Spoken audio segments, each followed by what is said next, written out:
আচ্ছা, রাতে হবে রাধাবল্লভী, তাই আমি একটা রেডি করা কুকমির মশলা নিয়ে নিয়েছি। মশলাটা আমি কিছুটা জল দিয়ে বাটিতে গুলে রেখে দিয়েছি চাপা দিয়ে।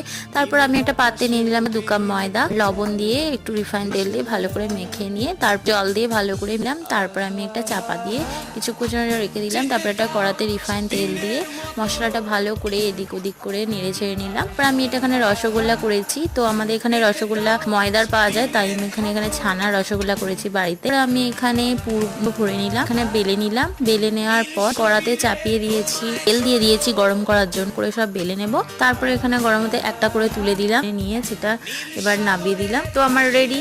আর সকালে করে রেখেছিলাম আমি ডিমের তরকারি, সেই জন্য আমি রাত্রিরে তো কোনো তরকারি করি ওইটার সাথেই দিয়ে দিলাম।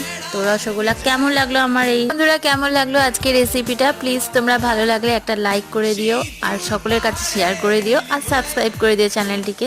আর ভিডিওটা দেখার জন্য